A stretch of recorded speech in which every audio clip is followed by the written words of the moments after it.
ಎಲ್ರಿಗೂ ನಮಸ್ಕಾರ. ನೀವು ನೋಡ್ತಾ ಇದ್ದೀರಾ ಟಿವಿ ವಿಕ್ರಮ. ನಾನು ಮುಮ್ತಾಜ್ ಅಬ್ದುಲ್ ನೆಲೆಡ್ಕ. ನೀವೇನು ಟಿವಿ ವಿಕ್ರಮವನ್ನು ಸಬ್ಸ್ಕ್ರೈಬ್ ಮಾಡದೇ ಇದ್ದಲ್ಲಿ ದಯವಿಟ್ಟು ಈ ಕೂಡಲೇ ಟಿವಿ ವಿಕ್ರಮವನ್ನು ಸಬ್ಸ್ಕ್ರೈಬ್ ಮಾಡಿ. ಹಾಗೆ ನಮ್ಮೆಲ್ಲ ವಿಡಿಯೋಸ್ಗಳನ್ನು ಲೈಕ್ ಮಾಡಿ, ಕಮೆಂಟ್ ಮಾಡಿ, ಹಾಗೆ ಶೇರ್ ಮಾಡಿ. ವೀಕ್ಷಕರೇ, ಇದು ಪ್ರತಿಯೊಬ್ಬ ಭಾರತೀಯ ಮನಸ್ಸಿಟ್ಟು ನೋಡಬೇಕಾಗಿರುವಂತಹ ಕಾರ್ಯಕ್ರಮ. ಪ್ರತಿಯೊಬ್ಬ ದೇಶ ಪ್ರೇಮಿ ಕೂಡ ತಿಳ್ಕೊಳ್ಳೇಬೇಕಾಗಿರುವಂತಹ ವಿಚಾರ. ಪ್ರತಿ ಭಾರತೀಯ ಈ ವಿಚಾರವನ್ನ ಗಂಭೀರವಾಗಿ ಪರಿಗಣಿಸಬೇಕಾಗಿರುವಂತಹ ಒಂದು ಸೂಕ್ಷ್ಮ ವಿಚಾರವನ್ನ ಅಂಡ್ ಆ ಘೋರ ಸತ್ಯವನ್ನ ನಾನಿವತ್ತು ಹೇಳ್ತಾ ಹೋಗ್ತೀನಿ. ಈ ಕಾರ್ಯಕ್ರಮವನ್ನ ನೋಡಿದಾಗ ನಿಮಗೆ ಅದಾನಿ ವಿರುದ್ಧ ಕಾಂಗ್ರೆಸ್ ಷಡ್ಯಂತರವನ್ನ ರಚಿಸ್ತಾ ಇರೋದ್ರ ಹಿಂದೆ ಇಂತಹ ಒಂದು ಅಜೆಂಡಾ ಇದೆಯಾ ಅಂತ ಖಂಡಿತವಾಗ್ಲೂ ಆಶ್ಚರ್ಯ ಆಗುತ್ತೆ. ಕಾಂಗ್ರೆಸ್ ಯಾರ ಕೈಗೊಂಬೆ ಆಗಿ ಇವತ್ತು ದೇಶದ ವಿರುದ್ಧ, ಅದಾನಿ ವಿರುದ್ಧ ಮುಗಿ ಬೀಳ್ತಾ ಇದೆ ಅನ್ನುವಂಥದ್ದು ನಿಮಗೆ ಕೊನೆಯಲ್ಲಿ ಅರ್ಥ ಆಗುತ್ತೆ. ಭಾರತಕ್ಕೆ ಎಂತಹ ಅಪಾಯ ಕಾದಿದೆ ಅನ್ನುವಂಥದ್ದು ಕೂಡ ನಿಮಗೆ ಅರ್ಥ ಆಗುತ್ತೆ.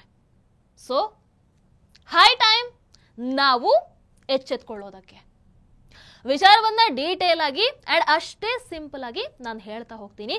ದಯವಿಟ್ಟು ಗಮನ ಇಟ್ಟು ಕೊನೆ ತನಕ ಕೇಳಿಸ್ಕೊಳ್ಳಿ. ವೀಕ್ಷಕರು, ಈ ಜಗತ್ತಿನ ಸರ್ವಶಕ್ತ ದೇಶ ಅಂದ್ರೆ ಯಾವುದು? ಅಮೆರಿಕ. ಎಸ್, ಕಳೆದ 100 ವರ್ಷಗಳಿಂದ ಅಮೆರಿಕ ಈ ಜಗತ್ತಿನ ಸೂಪರ್ ಪವರ್ ಆಗಿ ಮೆರಿತಾ ಇದೆ. ಅಮೆರಿಕ ಈ ಜಗತ್ತಿನ ದೊಡ್ಡಣ್ಣ. ಈ ಸ್ಥಾನವನ್ನ ಇನ್ಯಾರಿಗೂ ಕೂಡ ಬಿಟ್ಕೊಡೋದಕ್ಕೆ ಅಮೆರಿಕಾಗಂತೂ ಇಷ್ಟ ಇಲ್ಲ.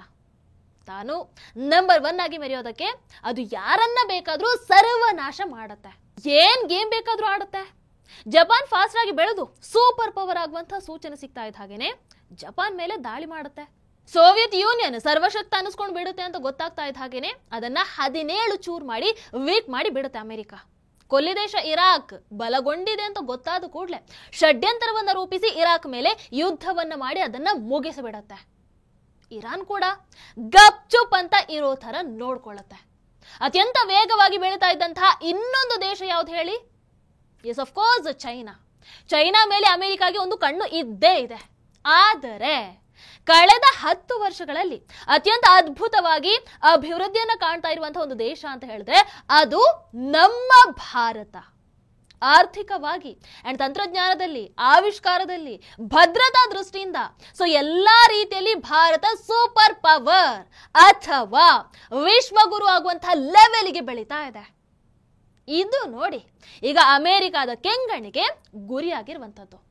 ಅಮೆರಿಕಾಗೆ ಇದನ್ನ ಸಹಿಸ್ಕೊಳ್ಳೋದಕ್ಕಾಗ್ತಾ ಇಲ್ಲ. ಸೊ ಅಮೆರಿಕ ಈಗ ಭಾರತವನ್ನ ಟಾರ್ಗೆಟ್ ಮಾಡೋದಕ್ಕೆ ಹೊರಟಿದೆ. ನೀವು ಒಂದ್ಸಲ ಟಾಪ್ 10 ಉದ್ಯಮಿಗಳ ಪಟ್ಟಿಯನ್ನ ತೆಗೆದು ನೋಡಿ. ಕಳೆದ 100 ವರ್ಷಗಳಲ್ಲಿ ಈ ಪಟ್ಟಿಯನ್ನ ಅಲಂಕರಿಸಿದ್ದು ಅಮೆರಿಕದ ಉದ್ಯಮಿಗಳು ಮಾತ್ರ. ಐ ಮೀನ್ 10ರಲ್ಲಿ ಅಟ್ ಲೀಸ್ಟ್ 8 ಅಥವಾ 9 ಮಂದಿ ಅಮೆರಿಕದವರೇ ಆಗಿರ್ತಾ ಇದ್ರು. ಆ ರೀತಿ ಇರೋ ಹಾಗೆ ಅಮೆರಿಕ ನೋಡ್ಕೊಳ್ತಾ ಇತ್ತು. ಇತ್ತೀಚೆಗೆ ಚೈನಾದ ಜೇಕ್ಮಾ ಅನ್ನುವಂಥ ಉದ್ಯಮಿ ಟಾಪ್ 10 ನಲ್ಲಿ ನಂಬರ್ 3 ಪ್ಲೇಸ್ ಅಲ್ಲಿ ಕಾಣಿಸ್ಕೊಳ್ತಾರೆ. ಅಮೆರಿಕ ಇದನ್ನು ಸಹಿಸಿಕೊಳ್ಳಿಲ್ಲ. ಆ ಚೈನಾ ಉದ್ಯಮಿಯನ್ನ ಓಡಿ ಹೋಗೋ ತರ ಮಾಡ್ಬಿಡುತ್ತೆ.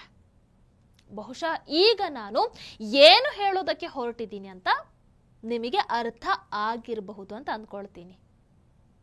ಎಸ್, ಈಗ ಅಮೆರಿಕದ ಕಣ್ಣು ಬಿದ್ದಿರುವಂಥದ್ದು ಅಂಬಾನಿ ಅಂಡ್ ಅದಾನಿ ಮೇಲೆ. ಜಗತ್ತಿನ ನಂಬರ್ 1 ಉದ್ಯಮಿಗಳಾಗುವಂತಹ ರೇಂಜ್ಗೆ ಬೆಳೆದು ನಿಂತಿರುವಂತಹ ಇವರನ್ನ ಮಟ್ಟ ಹಾಕಲೇಬೇಕು. ಸೊ ಆ ಮೂಲಕ ಇಂಡಿಯನ್ ಎಕಾನಮಿಯನ್ನ ಹೊಡಿಲೇಬೇಕು. ಇದು ಅಮೆರಿಕದ ಸಂಚು. ಅಮೆರಿಕದ ಶಕ್ತಿ ಅಂತ ಹೇಳಿದ್ರೆ ಅದು ಇಂಡಸ್ಟ್ರಿಗಳು. ಸೊ ತನ್ನ ಉದ್ಯಮ, ಅದೇ ರೀತಿ ತಂತ್ರಜ್ಞಾನದ ಮೂಲಕ ಅಮೆರಿಕ ಇಷ್ಟು ವರ್ಷಗಳಿಂದ ಜಗತ್ತನ್ನ ಕಿರುಬೆರಳಲ್ಲಿ ಆಡಿಸ್ತಾ ಇದೆ. ಸೊ ಯಾವ್ದಾದ್ರೂ ದೇಶ ಅಥವಾ ಯಾವ್ದಾದ್ರೂ ಉದ್ಯಮಿ ತಮ್ಮನ್ನ ಮೀರಿಸ್ತಾ ಇದ್ದಾರೆ ಅಂತ ಹೇಳಿದ್ರೆ ಬಿಲಿಯನ್ ಗಟ್ಲೆ ಹಣ ಖರ್ಚಾದ್ರೂ ಓಕೆ, ಅದನ್ನ ನಾಶ ಮಾಡೋದಕ್ಕೆ ಈ ಅಮೆರಿಕ ಪ್ಲಾನ್ ಮಾಡಿಬಿಡುತ್ತೆ. ಕಳೆದ 5 ವರ್ಷಗಳಲ್ಲಿ ಭಾರತದ ಬಿಲಿಯನೇರ್ ಉದ್ಯಮಿ ಅದಾನಿ ಯಾವ ಸ್ಪೀಡ್ ನಲ್ಲಿ ಬೆಳೀತಾ ಇದ್ದಾರೆ ಅಂತ ಹೇಳಿದ್ರೆ ಅದು ಇಡೀ ಜಗತ್ತಿಗೆ ಶಾಕ್ ಅನ್ನು ಕೊಟ್ಟಿದೆ. ಅದಾನಿ ಕಳೆದ ವರ್ಷ ಟಾಪ್ 10 ಉದ್ಯಮಿ ಪಟ್ಟಿಯಲ್ಲಿ 2ನೇ ಸ್ಥಾನದಲ್ಲಿ ಕಾಣಿಸ್ಕೊಂಡು ಬಿಡ್ತಾರೆ. Yes, world number 2. ಅಮೆರಿಕಾಗೆ ದಿಗಿಲು ಶುರುವಾಯ್ತು ನೋಡಿ.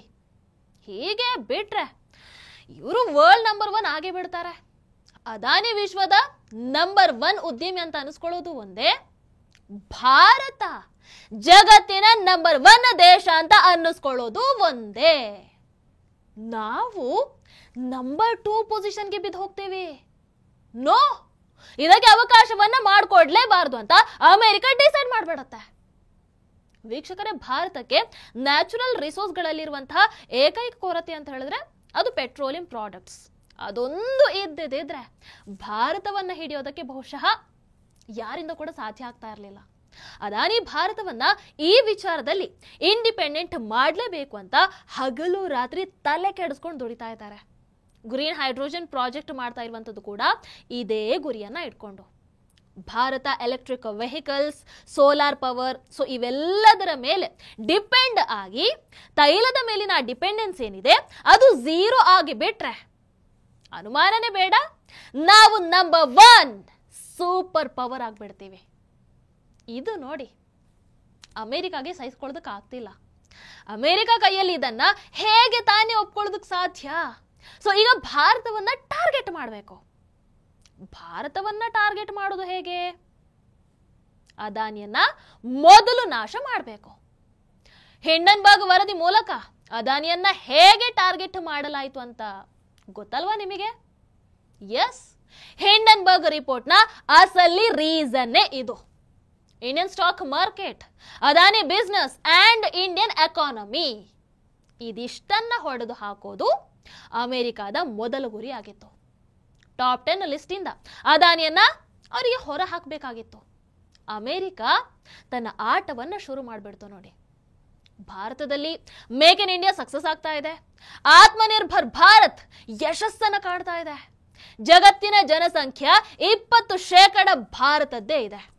ಸೊ ಇಂತಹ ದೇಶ ಇಷ್ಟು ಫಾಸ್ಟ್ ಆಗಿ ಬೆಳೀತಾ ಇರುವಂತದನ್ನ ನೋಡಿ ಅಮೆರಿಕ ಬೆಚ್ಚಿ ಬಿದ್ದಿದೆ. ಭಾರತ ಇಂಡಿಪೆಂಡೆಂಟ್ ಆಗಿಬಿಟ್ರೆ ಲಾಸ್ ಯಾರಿಗೆ? America, Arab, Europe, China. So ಈ ದೇಶಗಳಿಗೆ ಬಹಳ ಲಾಸ್ ಇದೆ. ಭಾರತದ ರೂಪಾಯಿ ಬೆಲೆ ದೇಶಗಳ ಕರೆನ್ಸಿ ಎದುರು ಸ್ಟ್ರಾಂಗ್ ಆಗ್ತಾ ಹೋದ್ರೆ ಇವರಿಗೆ ಸಹಿಸ್ಕೊಳ್ಳೋದಕ್ಕಾಗತ್ತಾ ಹೇಳಿ? ಸೊ ಭಾರತದಲ್ಲಿರುವಂತಹ ದೇಶ ವಿರೋಧಿ ಮನಸ್ಸುಗಳನ್ನ ಖರೀದಿ ಮಾಡೋದಕ್ಕೆ ಶುರು ಮಾಡುತ್ತೆ ಈ ಅಮೆರಿಕ.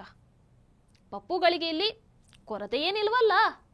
ಅಮೆರಿಕ ದೊಡ್ಡ ಬ್ಲೂ ಪ್ರಿಂಟ್ ಅನ್ನ ರೆಡಿ ಮಾಡಿಬಿಡುತ್ತೆ. ವೀಕ್ಷಕರೇ, ಚೀನಾದ ಜೊತೆಗೆ ಈ ರೀತಿಯಾದಂತಹ ಸಂಚನ್ನು ರೂಪಿಸೋದಕ್ಕೆ ಸಾಧ್ಯ ಆಗಲ್ಲ. ಯಾಕಂದ್ರೆ ಅಲ್ಲಿ ಇರುವಂಥದ್ದು ಭಾರತದ ತರ ಡೆಮೋಕ್ರಸಿ ಅಲ್ಲ. ಆದ್ರೆ ಭಾರತದಲ್ಲಿ ವಿಷ ಬೀಜವನ್ನ ಬಿತ್ತೋದು ಬಹಳ ಸುಲಭ.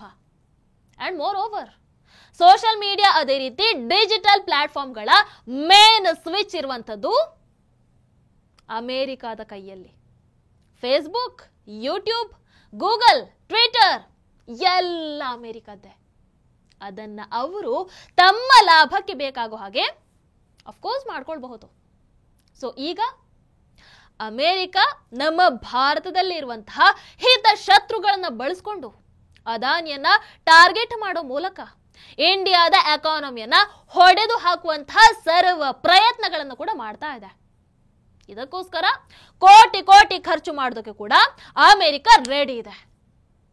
ಇವತ್ತು ಅದಾನಿಯನ್ನ ಟಾರ್ಗೆಟ್ ಮಾಡ್ತಾ ಇರುವಂತಹ ಹಿಂಡನ್ಬರ್ಗ್ ಅಥವಾ ಬೇರೆ ಬೇರೆ ಫಾರಿನ್ ಏಜೆನ್ಸಿಗಳು ಅದಾದ ನಂತರ ಅಂಬಾನಿ ಮೇಲೆ ಮುಗಿಬೀಳುತ್ತವೆ. ಆ ನಂತರ ಮಹೀಂದ್ರ, ಆಮೇಲೆ ಟಾಟಾ, ಹೀಗೆ ಮುಂದುವರಿತಾನೆ ಹೋಗುತ್ತೆ. ಈ ಸತ್ಯ ನಾವು ಈಗಲಾದ್ರೂ ಅರ್ಥ ಮಾಡ್ಕೊಳ್ಬೇಕು. ರಾಹುಲ್ ಗಾಂಧಿ ಅಂಡ್ ಕಾಂಗ್ರೆಸ್ ಸುಖ ಸುಮ್ನೆ ಹಿಂಡನ್ಬರ್ಗ್ ರಿಪೋರ್ಟ್ ಅನ್ನ ಹಿಡ್ಕೊಂಡು ಗಲಾಟೆಯನ್ನ ಎಬ್ಬಿಸೋದಿಲ್ಲ, ನೆನಪಿರ್ಲಿ. ಇದರ ಹಿಂದೆ ಅತಿ ದೊಡ್ಡ ಜಾಲ ಇದೆ. ತಮ್ಮ ಲಾಭಕ್ಕೋಸ್ಕರ ರಾಹುಲ್ ಗಾಂಧಿ ರೀತಿಯಾದಂಥವರು ಅಮೆರಿಕದ ಕೈಗೊಂಬೆಗಳಾಗಿದ್ದಾರೆ. ದೇಶದ ವಿರುದ್ಧನೇ ಪ್ರೊಪಗ್ಯಾಂಡವನ್ನ ಬಿತ್ತುತ್ತಾ ಇದ್ದಾರೆ. ನಮ್ಮ ದೇಶದ ಆರ್ಥಿಕತೆಯ ಬೆನ್ನೆಲುಬನ್ನ ಮುರಿಯೋದಕ್ಕೆ ಅಮೆರಿಕದ ಜೊತೆಗೆ ಕೈಯನ್ನ ಜೋಡಿಸ್ತಾ ಇದ್ದಾರೆ. ನೆನಪಿರ್ಲಿ, ನಾವು ಜಾಗೃತರಾಗದೆ ಹೋದ್ರೆ ನಮಗೂ ಉಳಿಗಾಲ ಇಲ್ಲ, ನಮ್ಮ ದೇಶಕ್ಕೂ ಉಳಿಗಾಲ ಇಲ್ಲ. ದೇಶ ಇಲ್ಲ ಅಂದ್ರೆ ನಾವಿಲ್ಲ, ಗೊತ್ತಲ್ವಾ? ಅರ್ಥ ಮಾಡ್ಕೊಂಡಿದ್ದೀರಿ ಅಂತ ಭಾವಿಸ್ತಾ ಈ ಕಾರ್ಯಕ್ರಮವನ್ನು ಮುಗಿಸ್ತಾ ಇದ್ದೀನಿ. ನಮಸ್ಕಾರ. ಟಿವಿ ವಿಕ್ರಮ, ದೇಶ ನಿಮ್ಮ ಕೈಯಲ್ಲಿ. ಈ ಕಾರ್ಯಕ್ರಮ ನಿಮಗೆ ಇಷ್ಟ ಆಗಿದ್ದಲ್ಲಿ ಲೈಕ್, ಶೇರ್ ಹಾಗೂ ಕಮೆಂಟ್ ಮಾಡಿ. ಟಿವಿ ವಿಕ್ರಮದ ಕಾರ್ಯಕ್ರಮಗಳನ್ನು ನಿರಂತರವಾಗಿ ವೀಕ್ಷಿಸಲು ಸಬ್ಸ್ಕ್ರೈಬ್ ಮಾಡಿ, ಬೆಲ್ ಐಕನ್ ಒತ್ತಿ.